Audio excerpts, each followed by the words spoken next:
Don Gustavo, tiene la palabra por 15 minutos, por favor.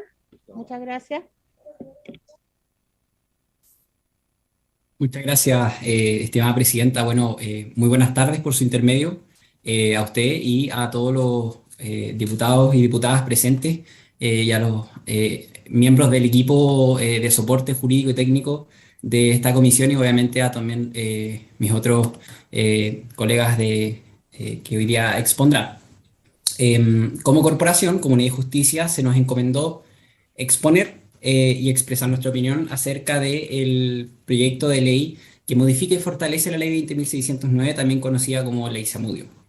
Esta ley, como ustedes bien saben, tiene como fin establecer un mecanismo judicial que permita restablecer eficazmente el imperio del derecho en aquellos casos en que se cometa actos de discriminación arbitraria, tal como establece su artículo primero.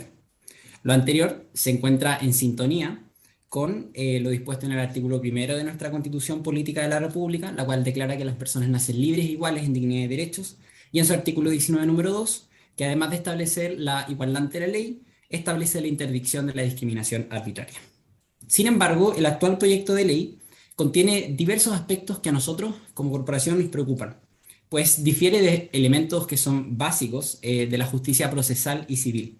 Al respecto, las apreciaciones que voy a compartir en la exposición no son exclusivas de ciertos grupos, sino que perfectamente podrían ser compartidas por cualquier persona razonable, pues se trata de aspectos de justicia que lamentablemente la iniciativa ignora. En primer lugar, me referiré a las críticas sustantivas, después a las críticas de carácter más bien procesal. Lo que refiere a las críticas sustantivas, podemos mencionar en primer lugar que hay una imprecisión en el significado del concepto de discriminación arbitraria. El proyecto de ley, en la propuesta de un nuevo artículo 2 en la ley, define la discriminación arbitraria de la siguiente manera: como toda distinción, exclusión, preferencia o restricción, carente de justificación razonable, efectuada por agentes del Estado o particulares, o que tenga por objetivo o resultado la privación, perturbación o amenaza en el ejercicio legítimo de derechos fundamentales.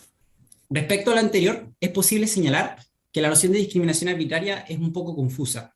La inclusión del concepto o, es decir, del conector disyuntivo o, abre la puerta para diferentes interpretaciones. Una primera interpretación posible, aunque obviamente bastante absurda, y debida a la ausencia de un signo de puntuación con anterioridad a la conjunción o, es que la discriminación arbitraria es una conducta o efectuada por agentes del Estado o particulares, o bien que tenga por objetivo o resultado la privación, perturbación o amenaza en el ejercicio legítimo de los derechos fundamentales. Ahora bien, otra interpretación que es probablemente la que se desea establecer es la incorporación de una noción autónoma de discriminación arbitraria. ¿A qué me refiero? Es decir, que para que exista discriminación arbitraria es necesario, perdón, no es necesario que la distinción, exclusión o preferencia o restricción prive, perturbe o amenace el ejercicio legítimo de derechos fundamentales, lo cual igual llama profundamente la atención, pues aún los tratados internacionales que suelen ser invocados en esta materia enlazan la discriminación con otro elemento. Pese a lo anterior, valoramos que en el proyecto se mantenga el concepto de discriminación arbitraria, pues nuestro ordenamiento jurídico en general recoge dicha noción. El ejemplo más sencillo y que a todos se nos viene a la mente es la Constitución, la cual asegura, como dijimos en un comienzo, a todas las personas la igualdad ante la ley y establece la prohibición de la discriminación arbitraria en su artículo 19, número 2, pero también existe un importante conjunto de leyes que en nuestro ordenamiento jurídico también se refieren a dicho concepto. Hay algunos casos, por ejemplo, la ley 19.496, conocida como la ley del consumidor, establece el derecho del consumidor a no ser discriminado arbitrariamente por parte de los proveedores. Otra materia, por ejemplo, la Ley General de Educación, reconoce el derecho de los alumnos y las alumnas a no ser discriminados arbitrariamente. Incluso otra ley que fue promulgada y publicada en marzo de este año, bastante nueva, la Ley de Garantías de la Niñez, reconoce como uno de sus principios la igualdad y no discriminación arbitraria. No planteamos lo anterior por razones meramente semánticas, sino por motivos también de coherencia interna. Lo lógico es que en un ordenamiento jurídico exista un uso uniforme de conceptos, sobre todo si se trata de nociones fundamentales como lo es la discriminación arbitraria. No en vano, detrás del elemento sistemático de interpretación de la ley, que establece el artículo 22, inciso segundo de nuestro Código Civil, existe la presuposición de que entre las normas de un ordenamiento jurídico de un país existe adecuada coherencia y armonía entre sí.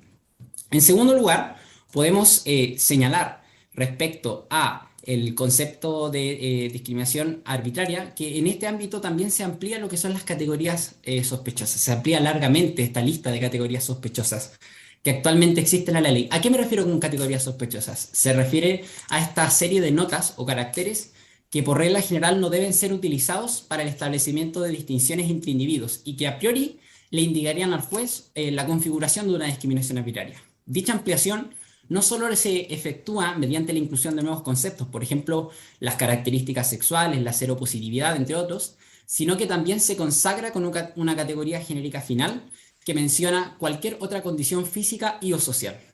Desde la perspectiva lógica, la mencionada ampliación nos parece preocupante, porque vuelve irrelevante toda mención directa a la persona que en concreto se busca proteger. Pensemos en la aplicación de la ley. ¿Cómo se podría defender una persona a quien yo acuso de discriminarme arbitrariamente, considerando, por ejemplo, que yo soy un hombre blanco, heterosexual y poseo un sinfín de otras condiciones físicas y o sociales? Toda protección de grupos especiales pierde sentido. Si es que consideramos, en definitiva, que todos formamos parte de un grupo especial, todos estamos protegidos frente a todos, porque en definitiva todos formamos parte de un grupo especial. Sin duda, sí, nadie está protegido, pues todos tendrían como excusa una preferencia, la preferencia o la pertenencia, mejor dicho, a una condición social. También existe la posibilidad, y esto hay que señalarlo, de que ante la ampliación de una lista de categorías se provoque un efecto contrario al que se buscaría con esta reforma. Ante la abundante mención de categorías o ante una importante mención de categorías que actualmente ya existe la ley 20.609 en el artículo 2, la jurisprudencia de hecho ha sido vacilante, pues por un lado hay fallos que han afirmado que uno de los requisitos para el éxito de la acción de no discriminación arbitraria es la concurrencia sí o sí de una categoría sospechosa, mientras que por otro lado hay fallos que indican que tales categorías no son un presupuesto para el éxito de dicha acción, por lo que la inclusión de estas nuevas categorías, de una cláusula final abierta, y en definitiva la profundización de esta lógica de grupos protegidos probablemente solo contribuya a continuar con esta vacilante tendencia sin otorgar estándares de certeza que todos requerimos ante una ley como esta. En tercer lugar, una crítica también de carácter sustantivo es que se restringe el ámbito de aplicación de lo que es la justificación razonable. El proyecto de ley sugiere que para que una justificación sea razonable es necesario que surja de hechos, criterios o prácticas, que en segundo lugar también estos sean invocados con ocasión del ejercicio de algún derecho constitucional. En tercer lugar, que siempre que estos puedan justificarse objetivamente en atención a una finalidad legítima. En cuarto lugar, que los medios para alcanzar dicha finalidad sean necesarios, idóneos y proporcionales. Y en quinto lugar, que no generen estigmatización o menoscabo de quienes se vean afectados por la distinción, exclusión o restricción. Tal como se encuentra propuesta en la iniciativa, la justificación razonable la verdad es que resulta muy difícil o imposible demostrar que una determinada conducta es racional y en definitiva carece de arbitrariedad, sobre todo por la inclusión del último requisito que mencionamos, que es que no se genere estigmatización o menoscabo. Pudiera imaginarse un caso en el que un denunciado lograra demostrar con éxito los primeros requisitos, pero quizás el último no. Sin embargo, este último, como decíamos, la verdad es que es bastante especial porque recae en aspectos meramente subjetivos, como es la estigmatización y el menoscabo, y además recae sobre un hecho negativo que es bastante particular, que es la no generación de algo subjetivo, que es la estigmatización o menoscabo, lo cual pondría al denunciado en una posición de absoluta indefensión porque es algo ajeno totalmente a él. Y aparte sería que no se probó, que no se generó eso en la persona contraria. Ahora, en cuanto a la crítica referida a la acción propuesta, críticas más bien de carácter procesal, en primer lugar, el proyecto de ley invierte lo que es la carga de la prueba. El proyecto de ley señala expresamente que cuando de los antecedentes aportados por el recurrente resulten indicios suficientes de que se ha producido una acción o omisión que importe discriminación arbitraria, corresponderá al denunciado explicar los fundamentos de las medidas adoptadas y de su proporcionalidad. Mediante esta norma, no se hace otra cosa, como dijimos, que alterar la carga de la prueba. Aun cuando se quiera denominar esta modificación de otra manera, los autores, de hecho, de una norma similar que se encuentra en el derecho laboral, el artículo 493 de nuestro Código del Trabajo, reconocieron que esta, si uno analiza la historia de la ley, que esta corresponde a una, entre comillas, matización de la regla general sobre la carga de la prueba. Y que a través de ella, también entre comillas, se invierte la carga de la prueba. En el derecho laboral esto obviamente tiene una razón muy importante, pues los trabajadores muchas veces no tienen la documentación necesaria para probar hechos que sí están en poder del empleador. Sin embargo, en los casos propuestos por esta ley no se detecta una razón a partir de la cual podamos asumir que esto se da con frecuencia. En segundo lugar, como una crítica más bien de carácter procesal o referida a la acción de no discriminación arbitraria, el proyecto de ley también propone un aumento del monto máximo de multa. De un tope de 50 unidades tributarias mensuales pasa a 500 unidades tributarias mensuales. El problema, la verdad, es que no es tanto el aumento, sino que la desproporción en relación al sistema global de multas que hay en el derecho chileno. Por ejemplo, si miramos el Código Penal, en donde se describen las conductas de mayor gravedad social, las multas aplicables a las faltas en general no exceden de 4 UTM. Y en el caso de los crímenes, es decir, la categoría de delitos más graves, en general no exceden de las 30 UTM. Existen ciertos casos, por especial consideración a la gravedad de la conducta, en donde se castiga conducta, obviamente, con multas superiores, como ciertas conductas penalizadas por la ley 20.000, conocida ley 20.000, que llega hasta las 400 unidades tributarias mensuales. Pero la verdad es que nada llega a las 500 UTM, o muy pocas cosas. Un sistema en el que una conducta obviamente menos grave se castiga con más severidad, evidentemente tiene notas de injusticia.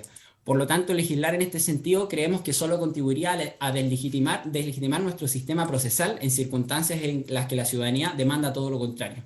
Y en tercer lugar, y última crítica que podemos compartir respecto al ámbito de la acción, mediante un reemplazo en el actual artículo 12 de la ley, la iniciativa propone suprimir la sanción de multa contra el recurrente que es vencido en juicio. Se podría argumentar, y de hecho se suele argumentar, que esto constituye como un factor inhibitorio para que las personas que son objeto de discriminación arbitraria no interpongan la acción, al temer verse condenadas a una sanción si accionan judicialmente. Sin embargo, existe evidencia, de hecho en estudios que se han hecho en la aplicación de la ley, que la aplicación de esta multa ha sido excepcional. La norma que se pretende eliminar tiene requisitos sumamente exigentes. Al respecto, no es suficiente que el demandante sea vencido totalmente, lo que es lógico, sino que también la denuncia debe haber carecido de todo fundamento, como señala la ley. En otras palabras, si el juez advierte un mínimo de motivación en la denuncia, no puede imponer la sanción. Además, como puede apreciarse, su fundamento es sancionar el abuso y, consecuentemente, evitar una conducta que es constitutiva de mala fe, es decir, que es contraria a la buena fe, al prevenir que se active la jurisdicción por acciones que carezcan totalmente de razonabilidad. Como se puede advertir, todas las apreciaciones que hasta acá hemos expuesto se basan en principios mínimos de racionalidad y justicia que lamentablemente el proyecto no respeta. No es justo establecer penas desproporcionadas, no es racional limitar a lo sumo lo que la iniciativa denomina como justificación razonable. En definitiva, no es racional legislar con buenas intenciones, por loables que sean, desprotegiendo a las personas. Agradecemos esta oportunidad, pues en un debate democrático evidentemente se exige tener sobre la mesa todas las miradas sobre una iniciativa tan importante como es la reforma a la ley 20.609. Muchas gracias. Muchas gracias, Gustavo. Se ofrece la palabra a consultas. Diputado Araya, diputado Kaiser.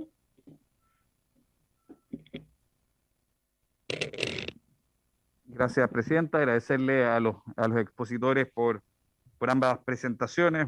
Y tengo una duda en particular en relación al artículo segundo del proyecto de ley, en el cual se hace referencia a, se considerará discriminación arbitraria todo acto, práctica y o tratamiento médico, psicológico, psiquiátrico o de cualquier otra naturaleza que tenga como objetivo modificar la orientación sexual o la identidad y expresión de género de una persona o un grupo de personas. Y me gustaría saber ambas opiniones en relación a esto, porque afecta, entre otras cosas, tanto a las terapias reparativas, reconstructivas, no sé cómo es el término, para quien, teniendo en el fondo una situación, una condición, no sé cómo llamarlo, para que no salten en el fondo mis colegas, pero que quieren en el fondo someterse a terapia para transicionar hacia la heterosexualidad, no sé. Y también las terapias afirmativas, que eso también son terapias sobre todo para la comunidad trans, y ahí me pueden colaborar más los especialistas, quienes transitan hacia, en el fondo, otro sexo. Si esto también va a afectar ambas posiciones, ambas terapias. Yo sé que genera revuelo en cierta parte de la comunidad LGBTI, más en el fondo al mundo activista, no a la comunidad, al mundo activista, pero esta cuestión tiene varias derivadas, y aquí el mundo de la gente de la medicina me puede ayudar. ¿Es adecuado prohibir terapias, en el fondo, y con este nivel de alcance y falta de exactitud? ¿Qué pasa en el fondo con quien libremente quiere someterse a una? ¿Es para prohibirlas por ley? Si nos pueden profundizar ambas posiciones, me gustaría poder saber, porque va a tener repercusiones tanto en la afirmativa como en la negativa. Gracias, Presidenta. Diputado Kaiser.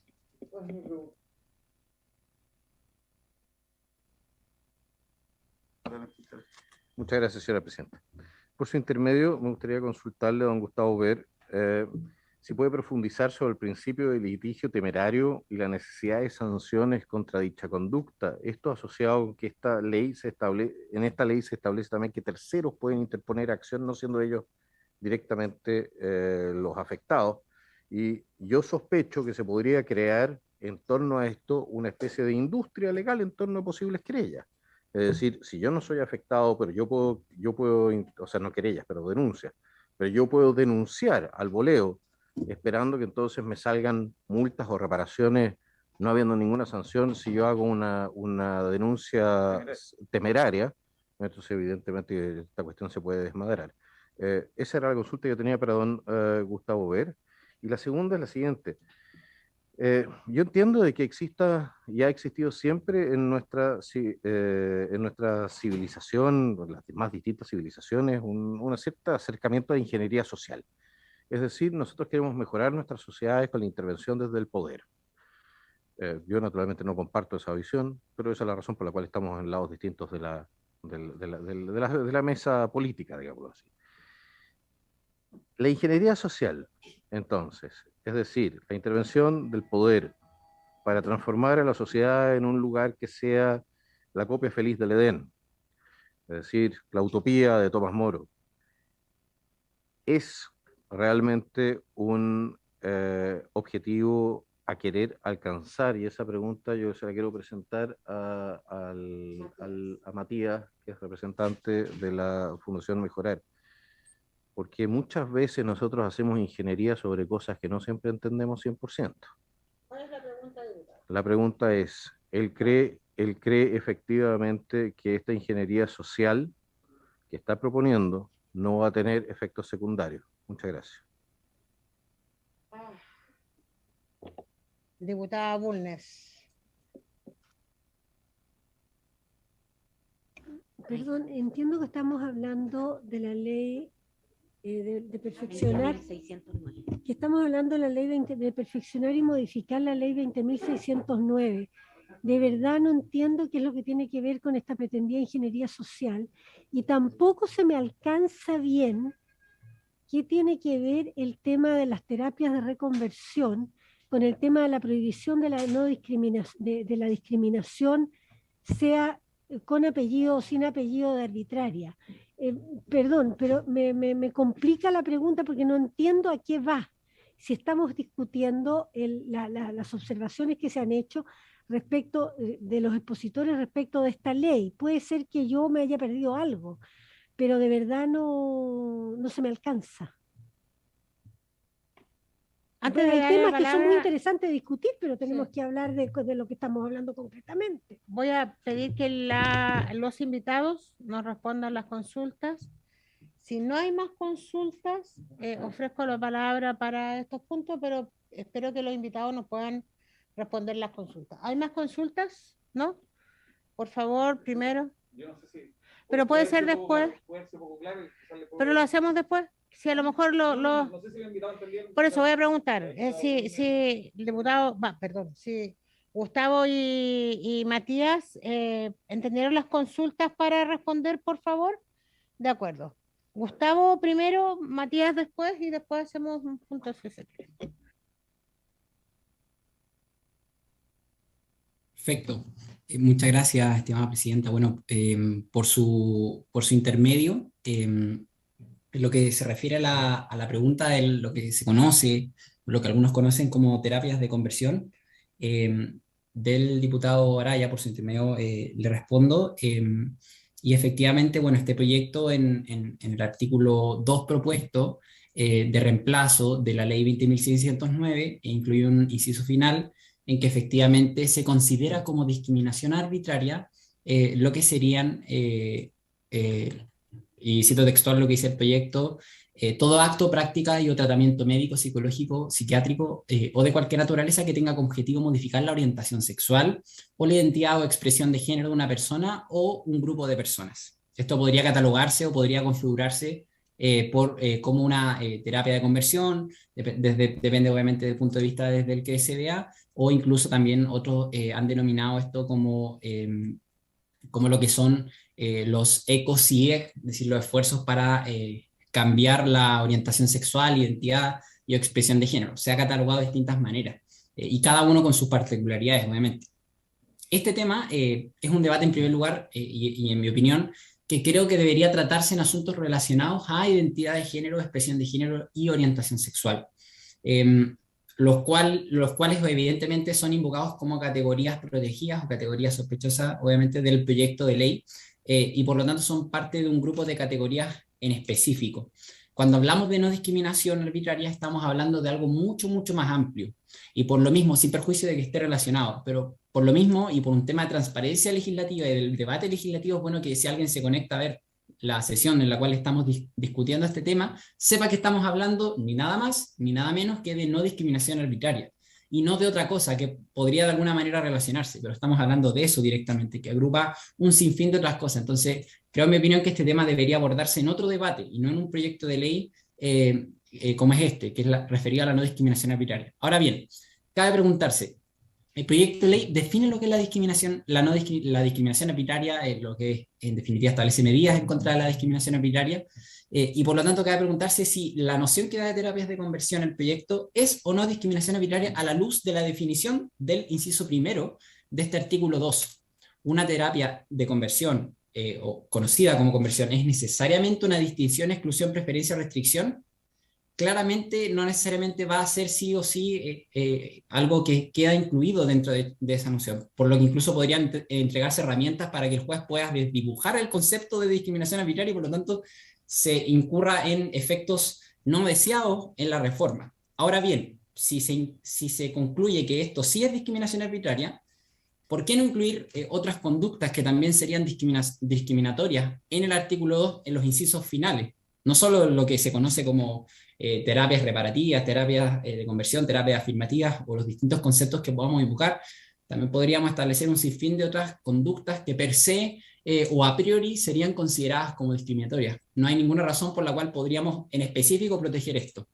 Y hay una reflexión que más bien a mí me llega desde el punto de vista de fondo de lo que es el proyecto de ley. De hecho, creo que comparto plenamente lo que dijo el otro expositor en cuanto, de hecho hay un trabajo que trata este tema que es del profesor José Manuel Díaz de Valdés, un trabajo que se llama ¿Es la ley Zamudio verdaderamente una ley general antidiscriminación?, en donde él lamenta que se haya asociado excesivamente esta ley a lo que son las minorías sexuales. De hecho, dice en su trabajo textualmente que la ley se ha identificado excesivamente con un grupo discriminado, lo que no corresponde a una ley general antidiscriminación.